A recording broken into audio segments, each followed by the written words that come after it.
Hello दोस्तों, कैसे हैं आप सब। आज की हमारी कहानी है बहू का पहनावा। हम बेटे बहू के पास दिल्ली तो जा रहे हैं, पर अजीब सा डर लग रहा है। पारुल शहर की पढ़ी लिखी नौकरी पेशा मॉडर्न लड़की हमारे साथ निभा पाएगी या नहीं। तुम पहले से ही ये सब क्यों सोच रही हो। जरूरी नहीं कि जैसा दिखे वैसा ही हो। पत्नी के माथे पर चिंता की लकीरें देखते हुए मनोहर जी ने कहा। घबराहट तो उन्हें भी थी, पर पत्नी को धारस बंधा रहे थे। ये वार्तालाप सुमन जी और मनोहर जी के बीच चल रहा था। मनोहर जी रिटायर हो गए थे, इसीलिए उनका बेटा बहू उन्हें अपने पास आने के लिए कई बार बोल चुके थे। 1-2 साल तो वह मना करते रहे, पर अब शरीर के साथ नहीं दे रहा था, इसीलिए उन्होंने बेटे के पास जाने का मन बना लिया। उनका बेटा मनोज और बहू पारल एक ही ऑफिस में काम करते थे। धीरे धीरे दोस्ती हुई और दोस्ती प्यार में बदल गई। दोनों ने शादी का फैसला कर लिया। सुमन जी के बेटे के लिए अपनी पसंद की संस्कारी और सुघड़ बहू लाना चाहती थी, पर बेटे की पसंद के आगे कुछ न बोल पाई। शादी के समय ही उन्होंने पारुल को देखा था। जीन्स टॉप और कंधे तक कटे बाल, ऐसी बहू की उन्होंने कल्पना भी नहीं की थी। शादी के कुछ दिन बाद वह अपने शहर वापस आ गए थे, इसीलिए पारुल से घुलने मिलने और उसका स्वभाव जानने का ज्यादा समय नहीं मिल पाया। बेटा बहू और उनका पोता आरव उन्हें स्टेशन लेने आए। तीनों ने पैर छूकर उनका आशीर्वाद लिया। बहू के जींस टॉप और कंधे तक कटे बाल उन्हें असहज कर रहे थे। उसके मन में दबी शंका चेहरे पर उभर आई। घर आकर पारुल ने सबको पानी दिया और चाय बनाने किचन में चली गई। सुमन जी और मनोहर जी बेटे और पोते के साथ बातें करने लगे। सुमन जी ने घर में चारों तरफ नजर दौड़ाई। घर बहुत करीने से सजा हुआ था। थोड़ी देर में पारुल चाय और सैंडविच लेकर आ गई। मम्मी पापा जी, आप नाश्ता करके फ्रेश हो जाइए और थोड़ा आराम कर लीजिए, तब तक खाना बन जाएगा। पारुल सहज होकर उनसे बातें कर रही थी। उन्हें लग ही नहीं रहा था कि वह कुछ देर पहले ही पारुल से मिले हैं। और अब दादू और दादी को चाय पीने के बाद उनके कमरे में ले जाना। अपना कमरा देखकर सुमन और मनोहर जी के चेहरे खिल उठे। कमरा बहुत ही सुव्यवस्थित था, सारी जरूरत और आराम की चीजें थी। रेडियो देखकर सुमन जी मुस्कुरा दी। उन्हें खुशी हुई कि मनोज को आज भी याद है कि उन्हें रेडियो सुनना पसंद है। आरव दादू और दादी को डिनर के लिए बुला कर लाओ, पारुल ने कहा। कुछ ही देर में आरव उन्हें लेकर आ गया। टेबल पर इतनी सारी अपनी मनपसंद की डिश देखकर दोनों हैरान हो गए।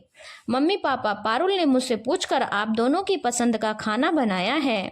पारुल बहुत अच्छा खाना बनाती है, खाकर बताइए कैसा बना है। पारुल ने उन्हें प्यार से खाना परोसा। खाना वाकई बहुत अच्छा बना था। सुमन जी को यकीन नहीं हुआ कि इतनी मॉडर्न लड़की इतना अच्छा खाना और इतनी सारी डिश बना सकती है।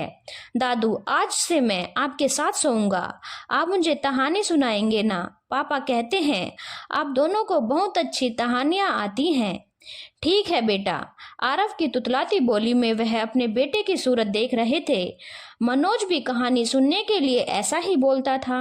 सुमन और मनोहर को आए 1 महीना हो गया था। वह देख रहे थे मनोज और पारुल में बहुत समन्वय है। दोनों एक दूसरे का ख्याल और सम्मान करते हैं। मनोज कई दिनों तक ऑफिस टूर पर बाहर रहता, फिर भी पारुल घर और ऑफिस अच्छे से मैनेज कर रही है। आरव के साथ साथ उनकी जरूरतों और आराम का पूरा ख्याल रखती है। इतना व्यस्त रहने पर भी उनसे बातें करने और उनके साथ घूमने का समय निकाल ही लेती है। पारुल और मनोज ने आरव को भी अच्छे संस्कार दिए। वह भी अपने दादा दादी का बहुत ध्यान रखता है। स्कूल से आकर अपने दोस्तों की सारी बातें तुतलाती बोली में बताता। उन्हें पार्क में ले जाकर अपने दोस्तों से मिलवाकर तोतली बोली में बोलता, तुम्हें पता है मेरे दादू दादी अब हमारे पास साथ रहेंगे। सब इतना अच्छा होने पर भी सुमन जी के मन में एक कसक थी। सुमन जी के घर के सामने वाले घर में एक परिवार रहता था। जब सुमन जी सुबह बालकनी में चाय पी रही होती थी, तो सामने के घर की बहू तुलसी की पूजा कर रही होती थी। करीने से बंधी साड़ी, माथे पर बड़ी सी बिंदी, सिंदूर से सजी मांग। सुमन जी पारुल की ऐसी ही छवि देखना चाहती थी। खुद भी वह बिंदी और सिंदूर लगाना कभी नहीं भूलती थी। छुट्टी का दिन था, सभी नाश्ता कर रहे थे, तभी जोर जोर से चिल्लाने की आवाजें आने लगी। पारुल, ये कैसी आवाजें हैं? सुमन जी ने पूछा। कुछ नहीं मम्मी, सामने वाले घर में लड़ाई हो रही होगी। ये तो हर दूसरे दिन की बात है। आप नाश्ता कीजिए। इंसानी मन ऐसी बातों को जानने का कौतूहल कहाँ छोड़ पाता है। सुमन जी ने जल्दी जल्दी नाश्ता किया और बालकनी में आ गई। उनके पीछे पीछे मनोहर जी भी आ गए।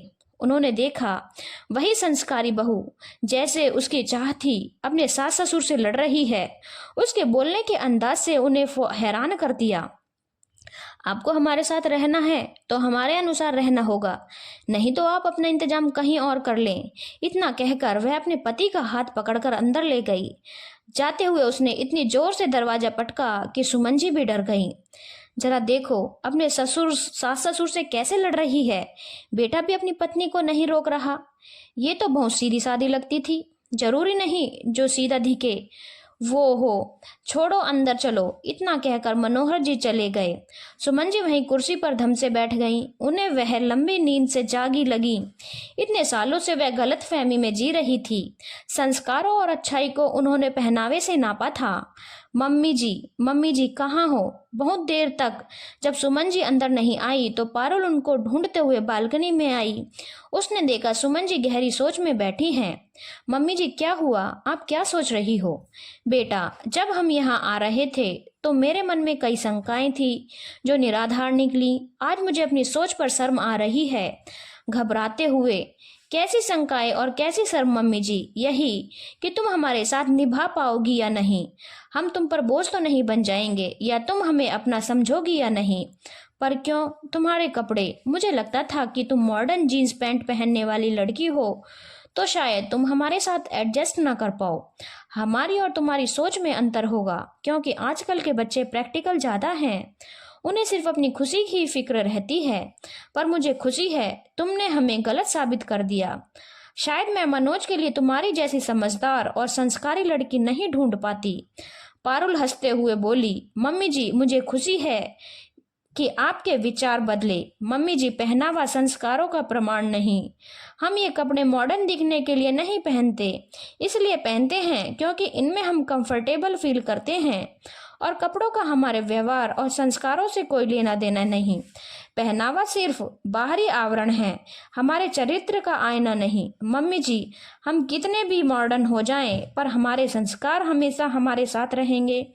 नौकरी या मॉडर्न कपड़ों से हमारी सोच या संस्कार बदल नहीं जाते।